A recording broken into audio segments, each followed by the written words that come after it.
বিধাননগর দক্ষিণ থানার অন্তর্বর্তী এই যে ক্লাস্টার 4 পূর্বাচল আবাসনের সেইখানে তার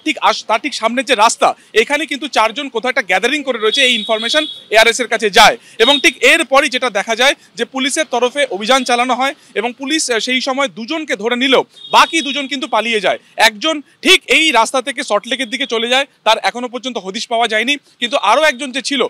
যে তৃতীয় যে দুষ্কৃতী ছিল সে এই রাস্তা থেকে দৌড়ে ঠিক এই যে পূর্বাচল আবাসনের ক্লাস্টার 4 যে আবাসন রয়েছে এখানে ঠিক দুটো বিল্ডিংয়ের পাশেই একটি বিল্ডিংয়ের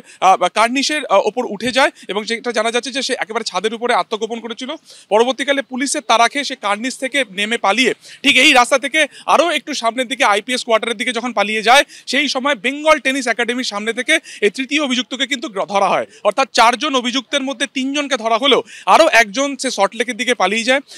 তার এখনো পর্যন্ত কিন্তু কোনোভাবে ট্রেস পাওয়া যায়নি। এবং কিভাবে এই গোটা ঘটনাটি ঘটলো পুলিশের তরফে এখনো স্পেসিফিক কোনো ইনফরমেশন আমাদের কাছে দেওয়া হয়নি। রাজস্থানে কুচমান এলাকাতে গত 7 অক্টোবর খুন হয়েছিলেন একজন ব্যবসায়ী রমেশ রুলানিয়া এবং তার বিরুদ্ধে কেন তাকে খুন করা হয়েছিল যেটা আমরা জানতে পারছি যে তার কাছ থেকে তোলাবাজির টাকা চাওয়া হয়েছিল, এক্সটর্শনের জন্য তার কাছ থেকে মানি চাওয়া হয়েছিল, কিন্তু সেই টাকা তিনি দিতে না চাওয়ায় জিমে যখন তিনি ছিলেন সেই সময় পয়েন্ট ব্ল্যাঙ্ক রেঞ্জ থেকে তাকে খুন করা হয় এবং সেই খুনের পরে কিন্তু এই 4 জন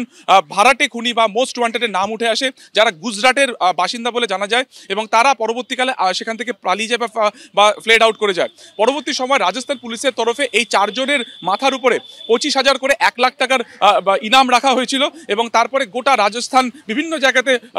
মোস্ট ওয়ান্টেড হিসেবে এই 4 জনের ছবি দেওয়া হয়, কিন্তু তার কোনো ট্রেস পাওয়া যায়নি। 7 অক্টোবরের পরে গতকালকে কলকাতা পুলিশের কাছে খবর আসে এবং তারপরে কিন্তু গুন্ডা দমন শাখার তরফে এই গোটা অপারেশনকে এক্সিকিউট করা হয়।